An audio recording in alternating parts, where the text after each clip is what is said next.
श्री हर्षल भाऊ अकोटकर यांनी आपल्या सागरच्या ब्लॉकबस्टर प्रोडक्ट विजयवानाची लागवड केली आहे आणि ह्या परिसरात असणाऱ्या अडचणी या अडचणीला तोड देऊन त्यांनी हा प्लॉट डेव्हलप केला. आपण त्यांना त्याच्याविषयी माहिती विचारू. नमस्कार दादा. नमस्कार. आपण सागर बायोटेकचा विजय आधी कधी ट्राय केला होता?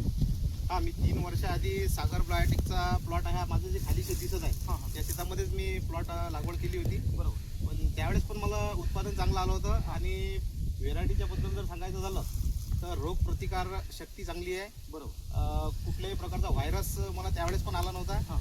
त्यानंतर मग मी खरबुजाची लागवड केली नव्हती, पण टरबूजची लागवड केली होती मला 2 वर्ष. हां. पण त्यावेळेस 2 वर्ष मागचे 2 वर्ष जे गेले तर या 2 वर्षामध्ये आमच्या एरियामध्ये सार्वत्रिक ठिकाणी व्हायरसचा प्रॉब्लेम आला होता. म्हणजे थ्रिप्सचा अटॅक होता, त्याच्यामध्ये व्हायरस होता, विल्टिंगचा प्रॉब्लेम होता, बऱ्याचशा अडचणी आल्या शेतकऱ्यांना. त्यानंतर मी परत एकदा ट्राय केलं की म्हटलं आपण परत एकदा हाच प्लॉट आपण परत रिपीट करू. मी परत लागवड करायसाठी याच वाहनाची निवड केली आणि 9 फेब्रुवारी म्हणजे 2 महिन्याआधी या प्लॉटमध्ये मी लागवड केली. तर याच्यामध्ये विजय खरबूजची लागवड केलेली आहे मी. याच्यामध्ये जवळपास 14,000 माझे रोपं आहे आणि 14,000 रोपांपासून मला 25 ते 30 टन उत्पादन अपेक्षित आहे. बरोबर. तर शेतकरी बंधू आपण बघू शकता की दादांनी 3 वर्षाआधी विजयवानाचा ट्राय केला. 3 वर्ष.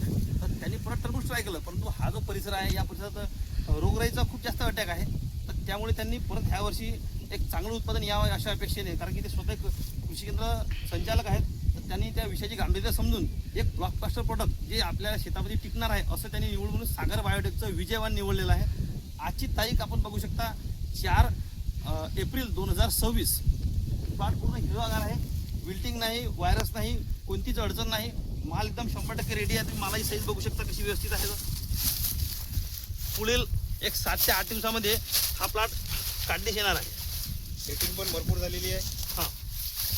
बरं, या सेटिंगच्या विषयामध्ये तुम्हाला काही असं अडचण वगैरे यायची काही? नाही, सेटिंगमध्ये काहीच अडचण झाली. सेटिंग म्हणजे जेवढ्या दिवसावर सेटिंग व्हायची होती तेवढ्या दिवसावर सेटिंग झाली आणि म्हणूनच उत्पादनाची अपेक्षा आहे की 25 ते 30 टन उत्पादन मिळेल. बरोबर.